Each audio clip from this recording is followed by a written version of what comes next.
Hello, sixth graders. Welcome back to what I hope will be another fantastic week for you at D. Helena Middle School. For the next few weeks, I'm going to start in on some guidelines for academic success. We're going to begin today talking about why on earth are we here? Why can't we sleep in every day, eat donuts, play video games, Snapchat our friends, Instagram our friends? Why do we have to be in school? What is the bigger point of all this being in school? So we're going to get started on a three-part series titled Tips for Your Academic Success. Still trying to figure out what I'm going to call it. We are already at midterm time for the first quarter, which means your first quarter is halfway through. Do the math. That's 1/8 of the school year already in the books. So next 3 weeks, going to give some academic tips on how to academically be your best here at HMS now that you're in middle school. Hope you guys enjoy it. Let's get rocking and rolling. All right, we're on to Bob Lesson, Your Guide to Academic Success, Part 1.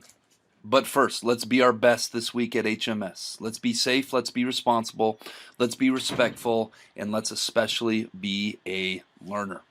All right, sixth graders, I have a question for you. Think about some things you would honestly rather be doing right now at this moment than sitting in advisor or being here at school. I've asked this question to a lot of middle school students, and here are some of the most popular answers that I have gotten. They'd rather be playing video games, of course. They'd rather be sleeping. If you're anything like me, yeah, I like sleeping. They'd rather be watching TV. They'd rather be longboarding. They'd rather be reading. They'd rather be vegging out at home watching Netflix. This one's big, spending time on their smartphones and maybe spending time on social media on their smartphones. We talked about that last week. How about traveling, being on vacation? How about playing their favorite sport, being active? How about just hanging out with friends? Maybe hanging out with family, maybe just hanging out at home and not doing anything at all, or maybe not doing anything at all and just vegging out. Or how about eating, enjoying their favorite meal or a favorite snack? There are a lot of things I know you guys would rather be doing at this moment than sitting here at school. So knowing that begs the question, why are we here in school? Why do we have to be in school? I want you to take 1 minute and I want you to think about this to yourself, maybe chat quietly with the partner next to you.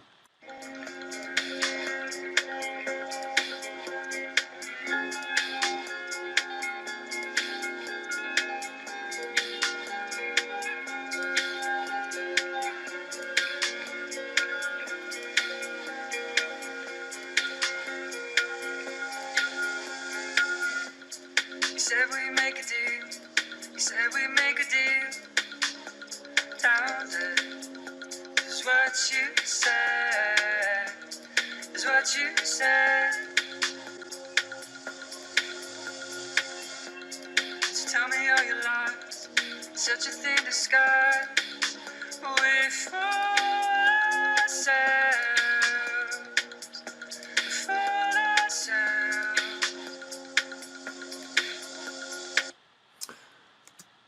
All right, so what are the reasons that you came up with or you and your partner came up with? Hopefully you came up with a few of these. Obviously, to get an education. That's the main reason we are here. And to get an education means we have to learn, to gain knowledge, to grow physically, to grow emotionally, to grow academically, to lay a foundation. I'm going to talk about that here a little bit more. And obviously to prepare for high school. To prepare for a career so that you are career ready when you do graduate from high school, to gain new skills and to gain new knowledge. So here's our goal for you. By the time you graduate from high school, you should be college or career ready. But Mr. Flato, what does that mean? That means that by the time you finish the 12th grade, you should graduate and be fully equipped and prepared to join the quote-unquote real world. That's where mommy and daddy's not taking care of you anymore, grandma and grandpa, aunt and uncle.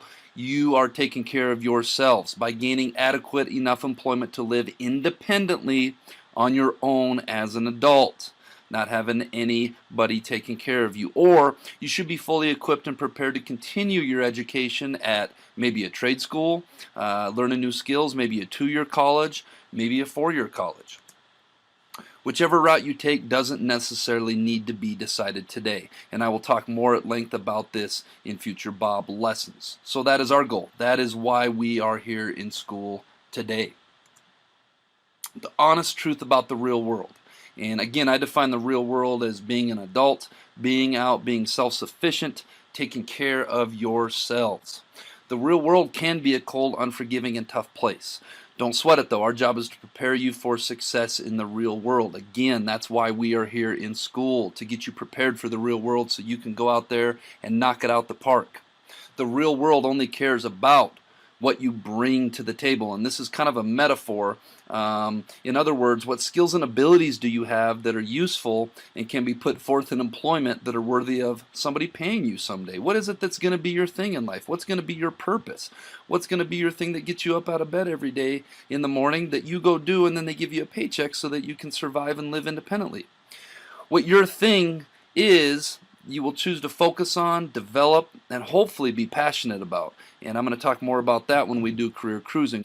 I'll speak in future lessons about how we all have this one thing we are capable of doing better than 99% of everyone else, regardless of who you are.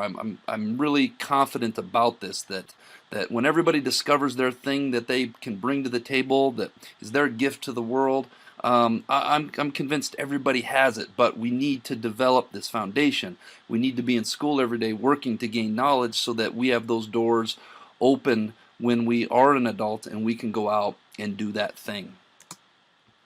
The real world is a highly competitive place. I was just talking to a group of kids. I think whenever we have an opening here at HMS, there are tons of people applying, not literally tons, but dozens and dozens of people applying for positions that come open. If you want to do something in life and you have a job or a career or a passion that you want to make your thing that you bring to the table, there's a very good chance there's going to be other people with that same passion. And when there's other people that are all wanting the same thing, that leads to competition. So what skills and abilities do you have that sets you apart from others? Something to think about. And that's a huge reason why we are here in school learning every day, is so that we can develop those skills and abilities that are going to set us apart from other people when we do get to the real world. I hope that all makes sense.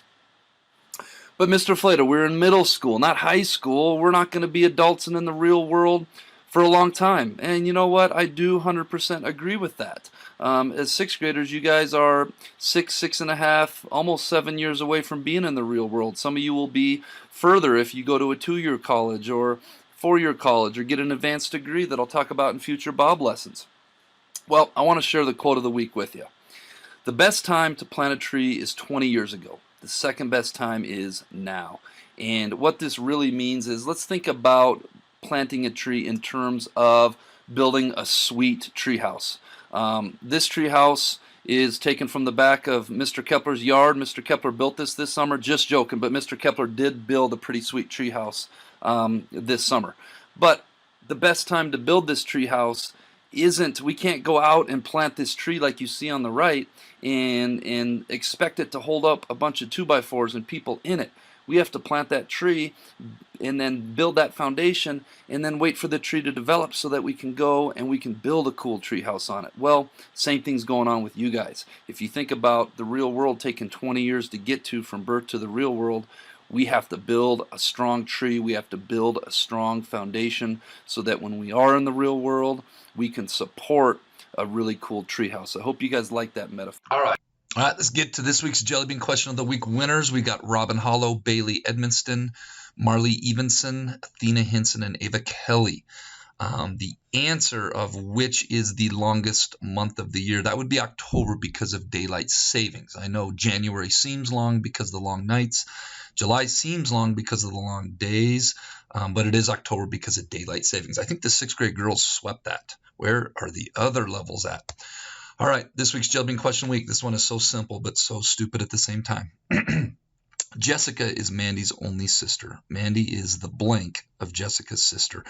And I put 4 little blanks in there to give you a hint. If you think you know the answer, get your answer submitted by Bob to the Bob box by the end of the week. Make sure your first and last name is on that and is legible. Tune in next week to see if you're a winner. All right, Bobcats, let's make it a great week at the Helena Middle School.